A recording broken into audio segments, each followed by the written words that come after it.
अस्सलाम वालेकुम डॉक्टर। जी वालेकुम सलाम।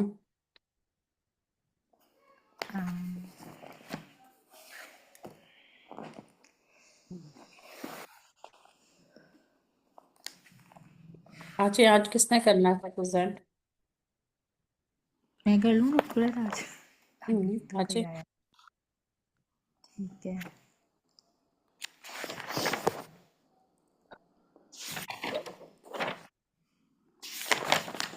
Your time starts. मैं जरा टाइमर लगा लूँ आपका, 1 मिनट। डॉक्टर हादिया, जो डॉक्टर इनका डॉक्टर हुआ करे ना, इनका जो शेड्यूल वो मुझे शेयर कर दिया करें। मैडम अस्सलाम वालेकुम। किन का? डॉक्टर नाहीद वाला, ताकि मुझे थोड़ा आइडिया हो जाए फिर। ओके, ठीक हो गया मैडम। मैं अभी आपसे कर देती हूँ, ये जैसे क्लास खत्म होगी ना मैं कर दूंगी। हम्म। ठीक है मैडम ने अब किया आपका वो? मैडम, उन्होंने कहा है कि अभी जो तुम लोगों का इस वीक में चल रहा है ना, ये अपना मेडिकल मॉड्यूल खत्म करो, फिर इसके बाद ऑन्कोलॉजी वाला। उन्होंने बल्कि थोड़ा सा नाराज हुई, पता नहीं वैसे किसी ने हम में से कोई ऐसा मैसेज किया तो नहीं था। वो कह रही थी कि आपको टीचर को ऐसे नहीं कहना चाहिए। और फिर उन्होंने कहा कि हैप्पैज़ार्ड चल रहा है, तो कहती हैं आपकी गलतफहमी है कि आपको लगता है कि हैप्पैज़ार्ड चल रहा है। फिर उन्होंने सारा, लेकिन अच्छा हुआ वो जो सनोबर है ना, वो हमें कुछ भी नहीं बताती। तो इस बहाने मैडम ने ना हमें बताया कि मेडिकल मॉड्यूल में क्या क्या टॉपिक हैं, वो कैसे चलेगा, वो खत्म होगा फिर ऑन्कोलॉजी स्टार्ट हो जाएगा। हाँ। जी। अभी हमारे इस हफ्ते के टॉपिक थे एपिलेप्सी और इंट्राहेपेटिक कोलिस्टेसिस ऑफ प्रेगनेंसी और सिकल सेल। अच्छा। जी। अभी तो वैसे डॉक्टर कुरैश हमारी जो क्लास हो रही है ना वो वेडनेसडे को 6 PM होती है, और सैटरडे को 8, और संडे को 6। यही क्लास चल रही है जो मतलब हम्म। स्पेसिफिकली हमारी। ये 6 PM वाला टाइम ठीक है मैडम के साथ? जी जी, हाँ, 6 PM के साथ ना हमारी आपकी वाली क्लास फिर डिस्टर्ब नहीं होती। हम्म। सिर्फ सैटरडे को उनका है 8 PM ना। वैसे वो कह रही थी डॉक्टर हादिया, आपने कहा था ना जब, तो वो अब जी कह जी। रही थी कि शायद नेक्स्ट वीक से ना हमारी क्लासेस ना एमएस वाले खत्म हो थोड़ी, जाएंगे नेक्स्ट वीक से। शायद वो इंक्रीज भी कर दें नंबर ऑफ क्लासेस। मैडम कह रही थी कि तुम लोग बड़े खुशकिस्मत हो कि तुम लोग को बार बार प्रेजेंट करने का मौका मिल रहा है, क्योंकि तुम लोग 4 या 5 लड़कियां ही हो। आज एक और लड़की मेरे ख्याल में ऐड हुई है। हाँ, आज हम्म। एक लड़की और अच्छा मिला ना। हाँ, तो वो बहुत अच्छी बात है ना। जी जी कॉन्फिडेंस बिल्कुल। बेहतर होता है। और चले मैडम आ बहुत जाए जी। हिसाब रखती है। मैडम कहती हैं कि तुमने इतने दिन हो गए प्रेजेंट नहीं किया, आज तुम करोगी। मैं थोड़ा लेट ज्वाइन करती हूँ, वो मगरिब की नमाज का टाइम होता है, तो मैडम मेरा वेट करी थी कि तुम आओ, आज तुम ही प्रेजेंट करोगी। हाँ जी, उस दिन वो मतलब ये आसिया का केस था, तो मैडम ने मुझे फिर कहा कि मैं हादिया का वेट कर लेती हूँ, कोई बात नहीं, 5 मिनट ना। नहीं, वो तो हम बस, वो मैडम बड़ी अच्छी हैं। मैं तो खुद बड़ा हूँ कि वो इतनी सीनियर है। और देखें, बड़ी हमारी खुशकिस्मती है कि आपने हमें उनको रेकमेंड किया मैडम, हम्म। इस जी ग्रुप के मैडम, बारे में। मतलब बाकी बहुत अच्छी। मॉडरेटर्स के हिसाब से आता है मैडम, मतलब इतने कम पैसे भी इतने कम लेती हैं, और मतलब इतनी वो हैं भी, मैं तो ख्याल है कि वो तो बिल्कुल जितना वो करवाती हैं ना, और जितना हम्म। डेडिकेशन से। हाँ। फिर उनके कोई गेस्ट वो भी आते हैं मेंटोर, जो उनके एमएस वालों की क्लासेस अभी ले रहे हैं, फिर शायद वो हमारी भी लेंगे। हाँ, वो डिफरेंट जो सारे उनके उनके कुछ। गेस्ट, और जी वो जी। सब प्रोफेसर्स हैं, और वो सब जी एग्जामिनर्स जी। हैं। एग्जैक्टली मैम ऐसे भी ही है। है वो शायद। इस्लामाबाद के सारे वो जो मैडम गेस्ट स्पीकर्स बुलवाती हैं ना, डॉक्टर सदाकत, डॉक्टर फरहत, डॉक्टर जी जी। नबीहा, डॉक्टर आयशा, ये सब आपके एग्जामिनर्स हैं। अच्छा मैम अच्छा। मैम कह रही थी मतलब कि यूनिवर्सिटी में मैं आती हूँ 4 बजे, मतलब मैम कहीं यूनिवर्सिटी में होती हैं। नस्ट में होती हैं, नस्ट में। ये एचओडी है गायनी की। गायनी की। अच्छा अच्छा। हम्म। हाँ। एक दिन कुछ कह रही थी कि मैं, मुझे हाँ, भी वो ना मतलब 4 बजे क्लास आती हैं ना, वहां 4 बज जाती हैं। जाते हैं। फिर मॉक भी लेती हैं वो, इस्लामाबाद में। मैडम वो कॉन्फ्रेंसेस करवा रही हैं, आपने देखी है उनकी? हम्म। हम्म। एथिकॉन मैं। वालों ने उनको उस पे ये सूचरिंग के ऊपर है एक, और एक ये गायनी के एस्थेटिक्स के ऊपर। हाँ। दो उन्होंने ग्रुप में डाला हुआ था वो एड। वो डॉक्टर हारिस है ना, पहले हमारे बैच के साथ होते थे। वो एस्थेटिक गायनी कर रहे हैं। अच्छा। लेकिन वो आप एफसीपीएस के बाद, अभी आप फोकस एफसीपीएस जी पे जी करो। मैडम। एफसीपीएस के बाद वाले कोर्सेज बताऊंगी कौन से करने हैं। चलें, आ जाएं सना। जी ma'am. Your time starts now. Hmm. अस्सलाम वालेकुम, मेरा नाम डॉक्टर सना है। आज मैं आपकी गायनी के शोबे में डॉक्टर हूँ। आप का नाम क्या है? जी, मेरा नाम साजिदा है। अच्छा साजदा, आपकी उम्र कितनी है और शादी को कितना अरसा हो गया है? मेरी उम्र 48 साल है और मेरी शादी को 30-35 साल हो गए हैं। कितना पढ़ी लिखी हैं? नहीं डॉक्टर साहब, मैंने नहीं पढ़, गाँव में नहीं पढ़ी लिखी। बच्चे कितने हैं आपके? मेरे माशाल्लाह 4 बेटे हैं और 2 बेटी हैं। कोई बच्चा फोर्थ या ज़ाया तो नहीं हुआ मतलब? नहीं। ठीक हो गया। अभी माहवारी आ रही है आपको? आखिरी दफ़ा कब आई है? नहीं डॉक्टर साहब, माहवारी तो मुझे आ रही है, कभी 2 महीने बाद, कभी 3 महीने बाद आती है। अभी 2 महीने अच्छा हो अभी गए आपको मुझे माहवारी नहीं आई। लेकिन अब दो मुझे महीने मसला ये है कि मुझे दाग लगता है, मियाँ से मिलने के दो बाद महीने भी दाग लगता है। और कोई समझ ही नहीं आती कब दाग लग जाता है मुझे। अच्छा ये मसला 2 महीने से हो रहा है? नहीं डॉक्टर साहब, ये इससे पहले मसला तो मुझे कोई 1 साल से चल रहा था कि हम्म। माहवारी माहवारी खुल के उस तरह से नहीं आती, लेकिन मुझे बीच में कभी कभार 2-3 दिन दाग लगता रहेगा, मियाँ से मिलने के बाद भी 2-3 दिन दाग लगता रहता है। ये 1 साल अच्छा, से मसला चल रहा है। इससे पहले माहवारी ठीक आती थी? माहवारी में कोई मसला तो नहीं था और महीने के हाँ, महीने दो आती थी? 2 साल हो गए माहवारी खराब हुए हुए। अच्छा, और माहवारी के इसके दौरान कोई दर्द वगैरह तो नहीं होता या कोई पानी पड़ने का मसला हो? गंदा पानी पड़ता है मुझे। ये भी 1 साल से मसला हो रहा है? इसके लिए कोई दवाई वगैरह खाई है गंदे पानी के नहीं, लिए अभी आपने? कोई दवाई वगैरह नहीं ली है। अच्छा, ये पानी मतलब किस तरह का होता है? स्मेल आती है या कोई जी, रंग स्मेल कैसा आती है, होता है? बड़ी गंदा पानी होता है, ऐसे गदला गदला सा होता है। साथ खारिश तो नहीं होती या कुछ और मसला हो इसके साथ? नहीं, खारिश नहीं पेट होती, के स्मेल आती है। ज़्यादा दर्द, हर टाइम पेट के निचले हिस्से में दर्द रहती हो या कोई गोला महसूस होता हो? नहीं डॉक्टर साहब, कभी कभार दर्द होती है, रूटीन में दर्द नहीं होती। कोई गोला महसूस तो नहीं होता या पेशाब पाखाने में कोई मसला हो या कोई बदहजमी इस तरह का कोई मसला? नहीं, लूज मोशन कभी कभार लग जाते हैं मुझे।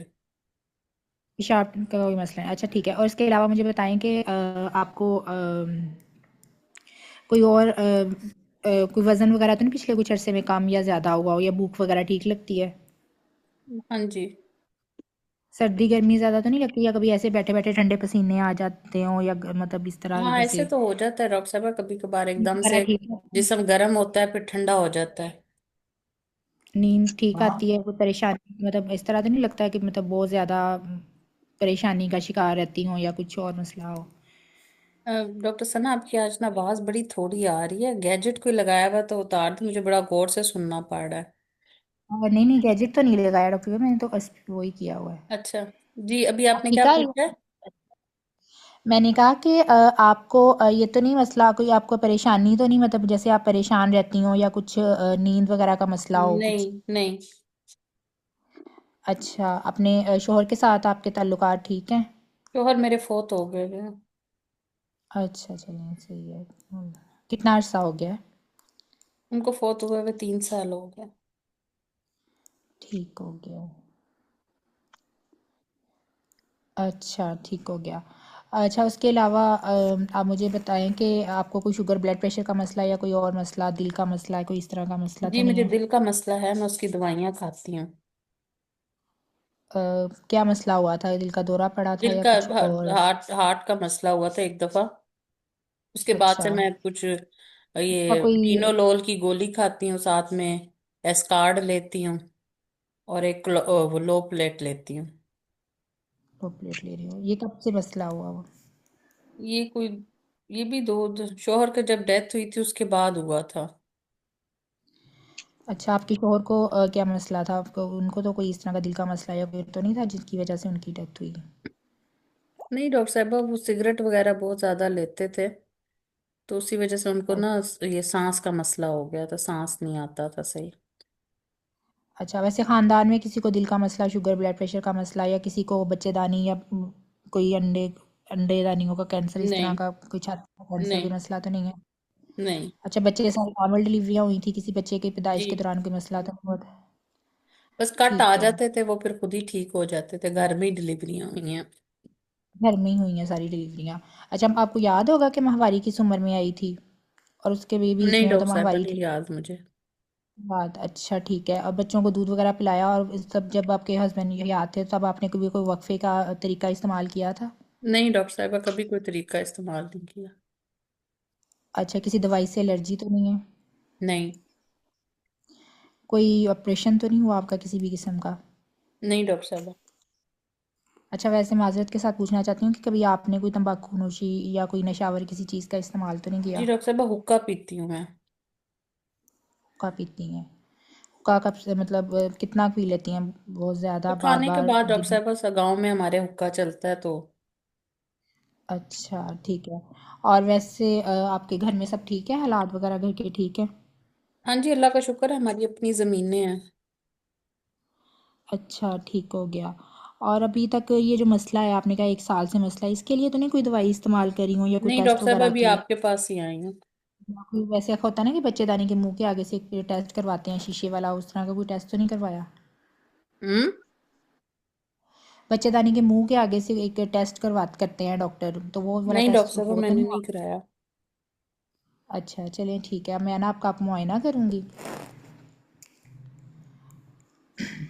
नर्सिंग। अच्छा, सबसे पहले मैं आपके हाथ देख रही हूँ, हाथों पे कोई और उसके बाद नाखून देख के उसके बाद आपकी आंखों को ऊपर करें नीचे करें, मैं आपकी आंखों के नीचे पे पिलाहट या जॉन्डिस देखना है। और उसके बाद मुंह खोल के दिखाएं, और लिम्फ नोड्स और थायराइड ब्रेस्ट एग्जामिनेशन कर रही हैं किया, उसके बाद अब्डोमिनल एग्जामिनेशन में पहले इंस्पेक्शन, उसके बाद कोई स्कार मार्क तो नहीं, या फिर कोई मैस पल्पेबल हो या कुछ, उसके बाद फिर लोकल एग्जामिनेशन और बीएमआई हम्म। कैलकुलेट करना।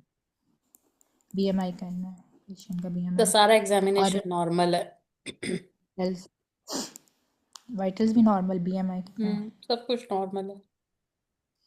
लोकल एग्जामिनेशन, लोकल में हाँ, लोकल लोकल वजाइनल एग्जामिनेशन के साइज। ऊपर dirty blood tinge discharge and there is a dirty, growth about 1 into 1 centimeter on the anterior lip of the cervix, irregular margins, base is dirty discharge from the base of the growth, and it is dirty bleed to touch. To touch. और by Bimanual patient refused bimanual. Manual, ठीक है ठीक है। Okay, my मैं summarise करूँ? My patient Sajda, 48 year old, married for 30 years, widow, last born child नहीं पूछा मैंने। छोटे सबसे छोटे बच्चे की उम्र क्या है आपकी? हेलो? यही डॉक्टर साहब है, 20-22 साल होगी। चलिए सही है।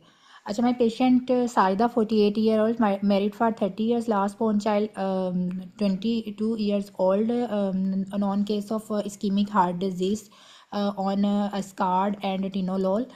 Now para 6 abortion 0, now presented with the complaint of intermenstrual bleeding and spotting, and are associated with smelly dirty discharge since 1 year, and irregular cycle since 2 years. Also complain of hot flashes. Otherwise, general physical examination unremarkable, and systemic and abdominal examination also unremarkable. On local examination, there is a dirty blood tinge discharge, and on anterior lip of cervix there is a 1 to 1 centimeter irregular growth, bleed to touch, and having and now my further management depends on investigation, further investigation.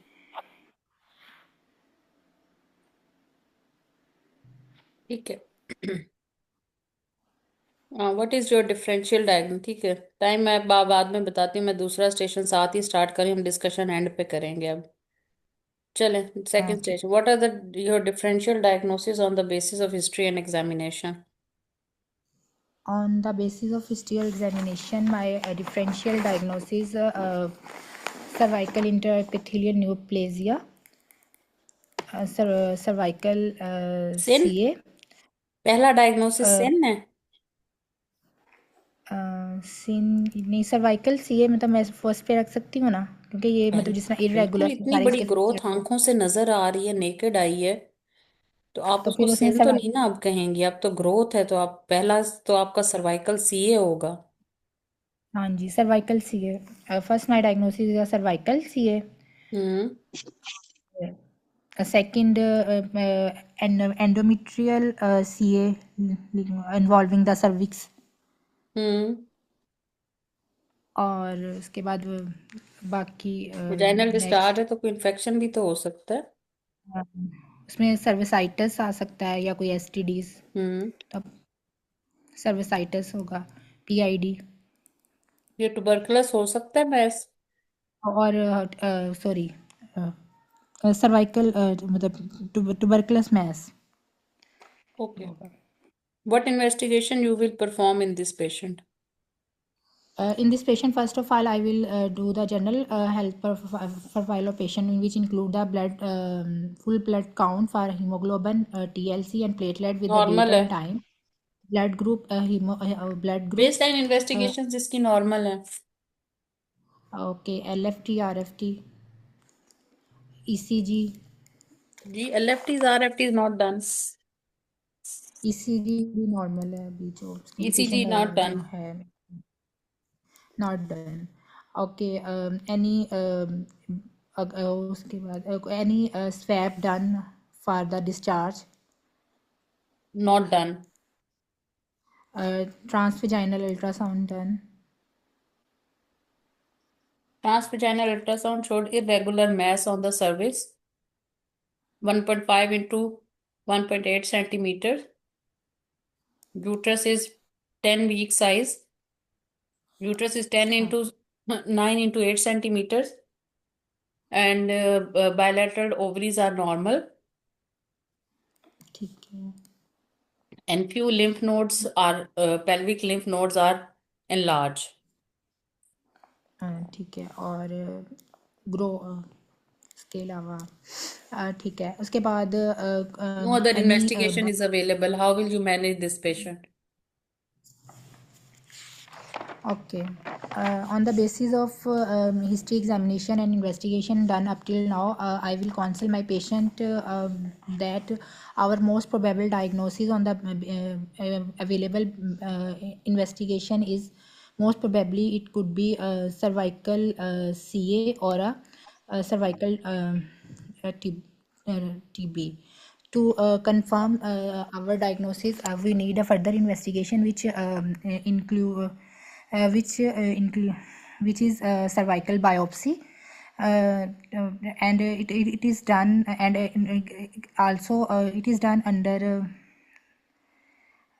local examination, तो नहीं इसको करेंगे under 1 into 5 1.5 centimetre की growth है, उसकी आप local में biopsy लेंगी? नहीं, उसको फिर अंडर एनेस्थीसिया उसको करूँगी, अंडर एग्जामिनेशन ईयूए अंडर करेंगे? उस एनेस्थीसिया। पेशेंट ने बाय मैनुअल रिफ्यूज कर दिया था। हाँ, बाई मैनुअली उसे ईयूए करेंगी, and so far EUA and biopsy. EUA and biopsy, हाँ, तो उसके लिए अब आप क्या करेंगी उसको? as my patient is a non-case of cardiac disease, so I will involve the multidisciplinary team in the liaison with the cardiologist and anesthetist. First, I will take the fitness for anesthesia and optimize her health, ECG echocardiography done, and also take informed consent, and with proper arrangement of blood and all there, I will admit my patient, and on a elective list I will do the an examination under anesthesia and biopsy, cervical biopsy, and Which my type of further biopsy you will take? I will take a excisional biopsy. Okay. How will you take excisional biopsy? And what are the risk of this procedure? There is a chances of increased chances of bleeding Hmm. in this And first, that's why I should do this procedure by under anesthesia and by arranging blood for my patient, and okay, and further कुछ और भी then साथ में आप लेंगी? Cervical external biopsy तो हो गई, जी, कुछ इसके और भी इस अलावा प्रोसीजर में आप ऐड करना चाहेंगी? इसके अलावा उसकी जो डिस्चार्ज है उसकी के लिए भी आप उसका आपका सैप्स डिफरेंशियल डायग्नोसिस में आपने कहा एंडोमेट्रियल सीए भी है। उसके अलावा फिर इसकी एंडोमेट्रियल बायोप्सी भी करूंगी, सॉरी, एंडोमेट्रियल बायोप्सी भी एंडोमेट्रियल करूंगी। बायोप्सी आप एक्ससिजनल बायोप्सी से पहले लेंगी या बाद में लेंगी? उससे पहले लूंगी। ओके, नो, योर आगे बायोप्सी यूए done, what will you do now? इसमें एमआरआई भी मुझे करवानी है चाहिए थी जैसे अपने पेशेंट की वो तो अब आपने ईयूए बायोप्सी हो गई है ना, अब आप आगे चलें, आगे क्या करना है? उसके बाद उसकी जो report follow up enhance report I will shift the patient enhanced recovery उसके जो program follow up for the हाँ, cardiac I evaluation. Will I will after post-op in the post-op period I will follow the enhanced recovery program and discharge my patient with red flag signs and follow up in a cardiology department and follow up should be with the biopsy report. Okay, biopsy report shows squamous cell carcinoma. How will you proceed now?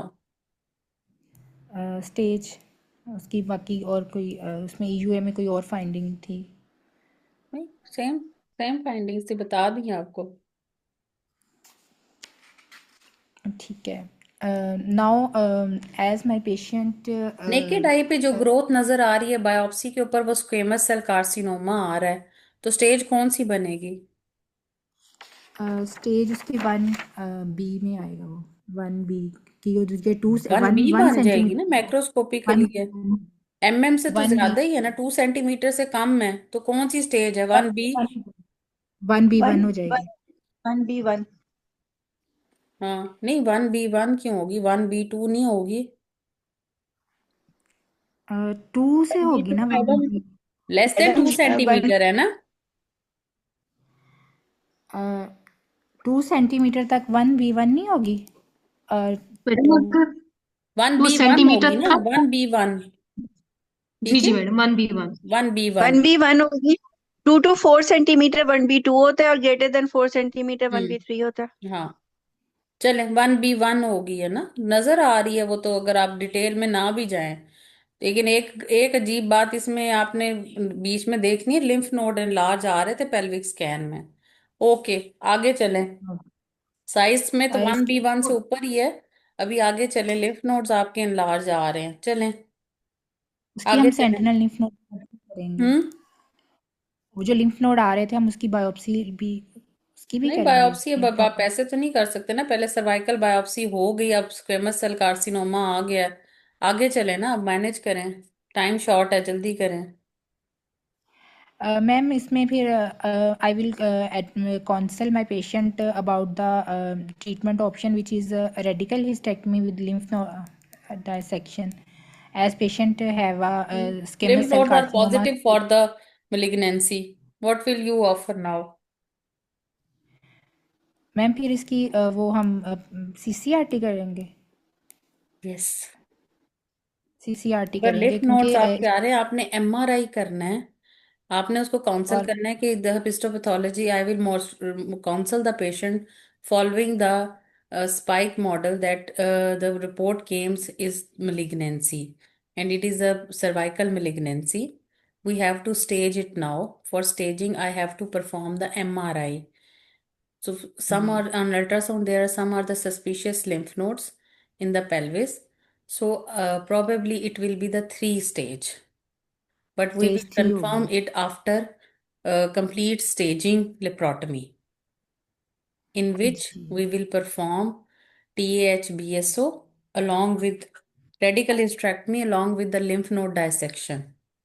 और lymph node हम doctor कहाँ तक अगर निकालेंगे? हम common आईलीक तक निकाल देंगे।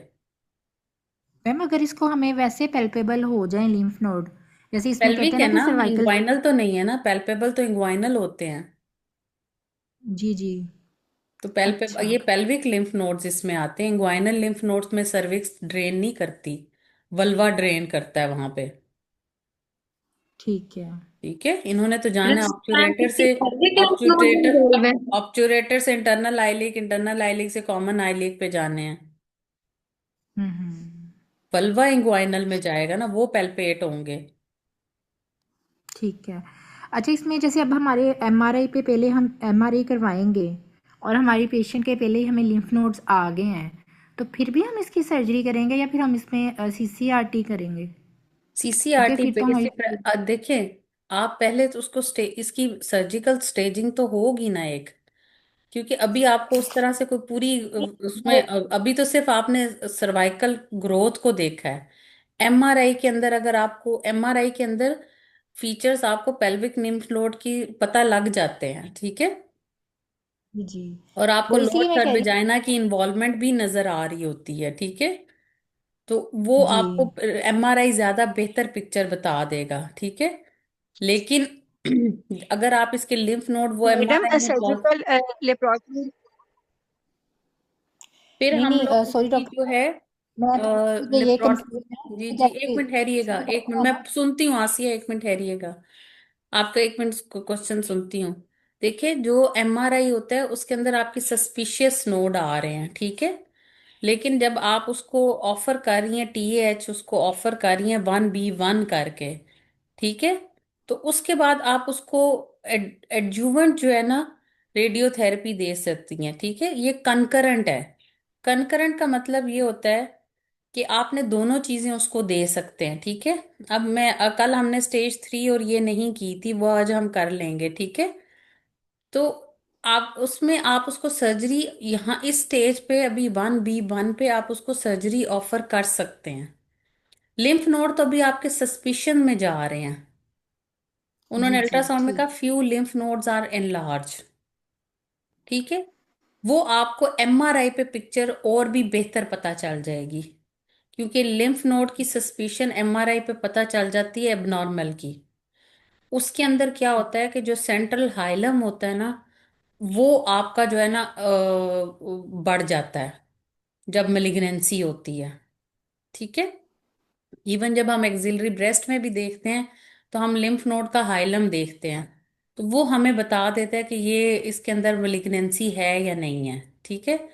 फाइनली लिम्फ नोड की तो हम जब लिम्फ नोड की सेंटिनल लिम्फ नोड बायोप्सी करेंगे या हम लिम्फ नोड डायसेक्शन करेंगे तो हमें पता चलेगा कि लिम्फ नोड इन्वॉल्व हैं या नहीं है, ठीक है।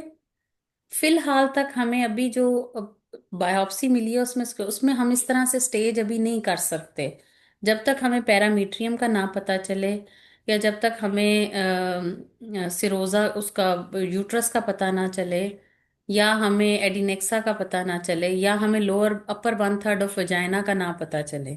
अभी हमें ईयूए में और बायोप्सी में ऐसी कोई चीज नजर नहीं आई, ठीक है। ईयूए में हमें पैरामीट्रियम का नहीं अंदाजा हुआ, हमें यूट्रस से का भी अंदाजा नहीं हुआ, तो how can we say that parametrial involvement है या नहीं है। तो हमने इसको स्टेज किया 1B1 और हमने इसको ऑफर दे दी रेडिकल हिस्ट्रेक्टमी की, ठीक है। और हमें लो नोड सस्पिशियस लगे, हमने उसके नोड्स की बायोप्सी ले ली। वो हम फ्रोजन सेक्शन भी कर सकते हैं। वहीं पे हमने नोड भेजा, हमने उनसे पूछा कि जी ये बायोप्सी पॉजिटिव है या नहीं है। पॉजिटिव आ गई तो we will forward with the lymphadenectomy, ठीक है। उसके बाद हम concurrent radiotherapy, concurrent chemo radiotherapy पे जा सकते हैं। फिर हमारी आफ्टर सर्जरी हमारी स्टेज चेंज होके 3 में कन्वर्ट होगी। आप समझ आई ये ठीक। सारा सिनेरियो कैसे बना है? जी जी। ठीक है, अभी हम इसको अभी अगले सेशन में, जो अभी 10 मिनट रह गए हैं, अगले सेशन में हम ये सारा पढ़ेंगे भी। अब मैं आती हूँ आपके फीडबैक की तरफ पहले। आपकी हिस्ट्री, अब आपने देखा कि जब आप पूरे 2 स्टेशन को इकट्ठे लेके चलेंगे तो एंड में एनर्जी ड्रेन हो चुकी होगी।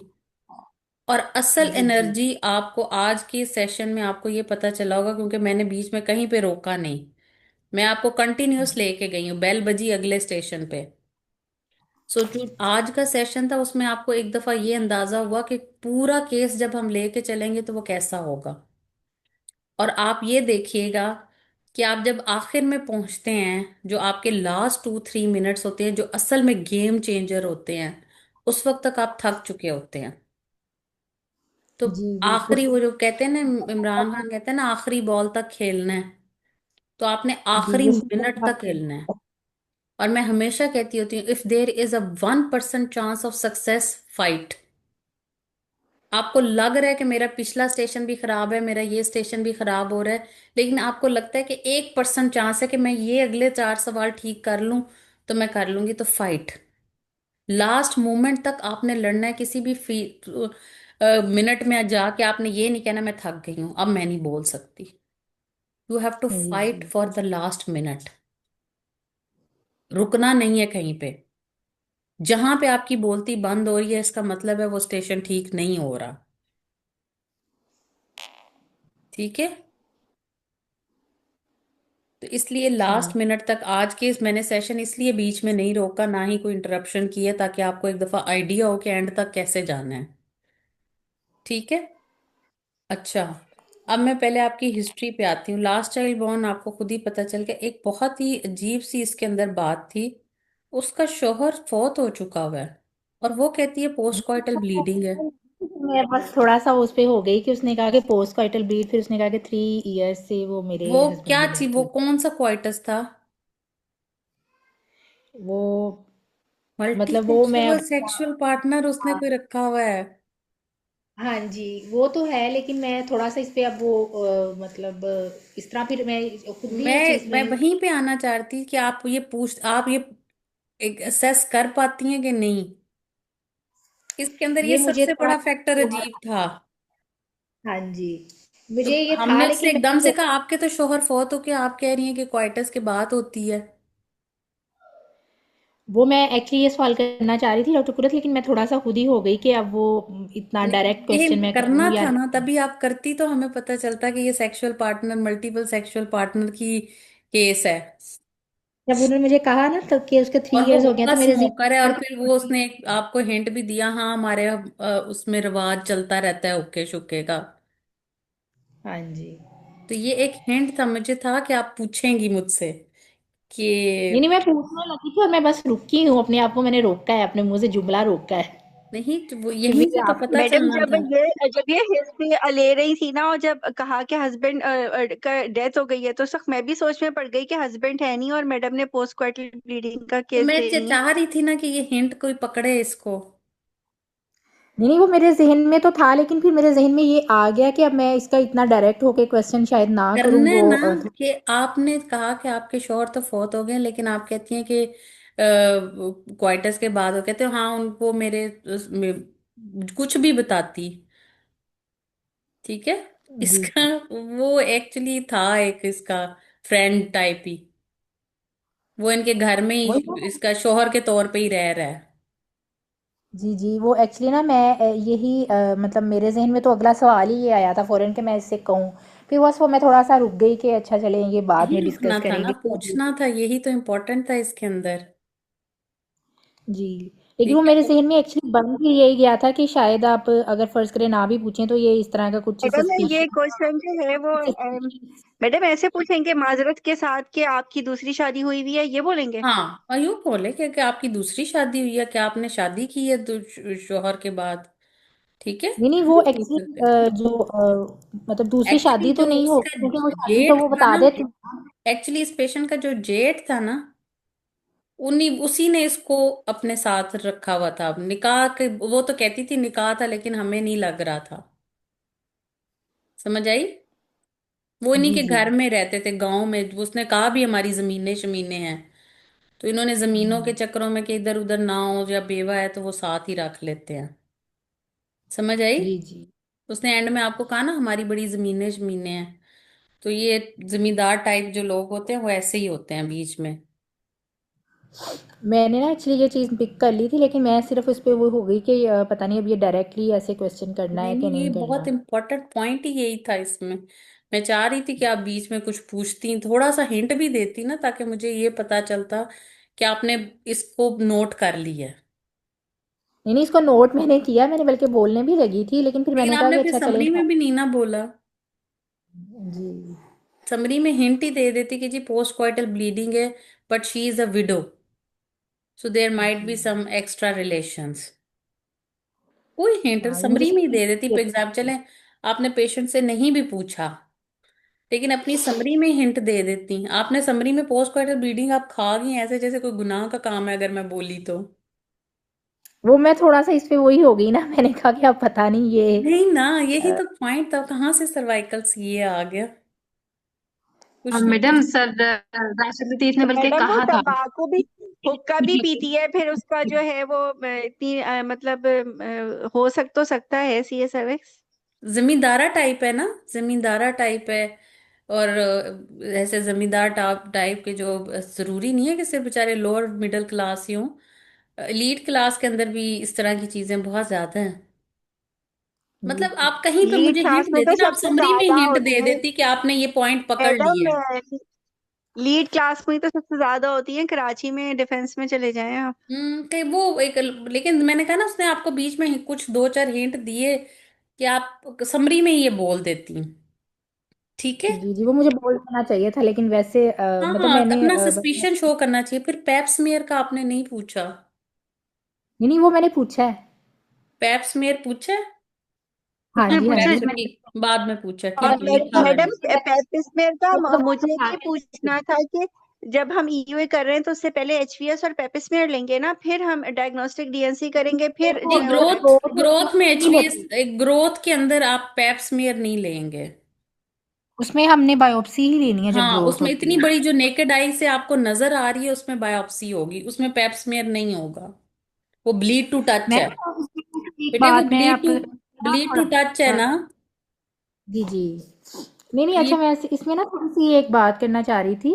सॉरी, मैं ना एक दफ़ा ना हमारा एक लाइव केस मैंने देखा था, उसमें इसी तरह ही ग्रोथ थी। तो हमें मैम ने कहा था कि इसकी ना लोकल में ही उन्होंने ना लोकल में ही बायोप्सी ले ली थी, मतलब उसी टाइम ही जब एग्जामिनेशन के दौरान ही ना। तो इस तरह ले सकते हैं?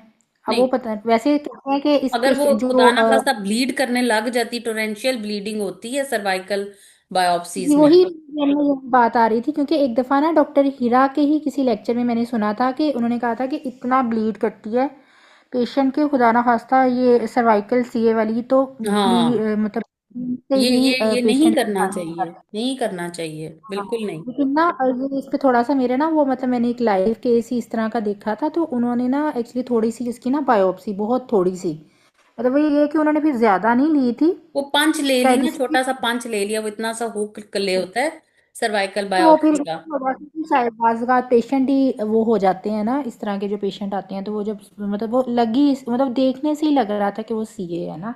हाँ, तो तो इस तरह की इतनी बड़ी ग्रोथ नजर आए तो फिर पैप स्मीयर नहीं लेना आपने, फिर आपने डायरेक्ट बायोप्सी के लिए उसको एडमिट कर लेना है। ठीक है। सो जो सबसे इम्पोर्टेंट पॉइंट था वो मैंने आपसे पहले डिस्कस किया, बाकी आपकी हिस्ट्री वगैरह ठीक थी।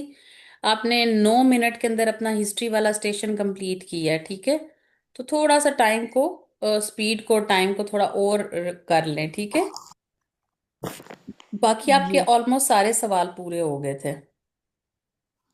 Stress, sleep, hot flush, weight loss, lose associated symptoms, वो सारा कुछ आपका अंदर कवर हो गया था। एग्जामिनेशन मैंने आपको खुद लोकल तक ले आई थी क्योंकि सारा कुछ उसका ठीक था। और इन्वेस्टिगेशंस में भी आपने ठीक है। एमआरआई आप चाहें, अगर सर्वाइकल ग्रोथ है और स्कैन के ऊपर लिम्फ नोड्स आ रहे हैं तो वहां पे आप एमआरआई पहले करवा लें, ईयूए बायोप्सी से पहले करवा लें तो और आपकी पिक्चर बेहतर हो जाएगी। ठीक है। जी ठीक है। और तो मैडम डी मैनेजमेंट को जो है वो हम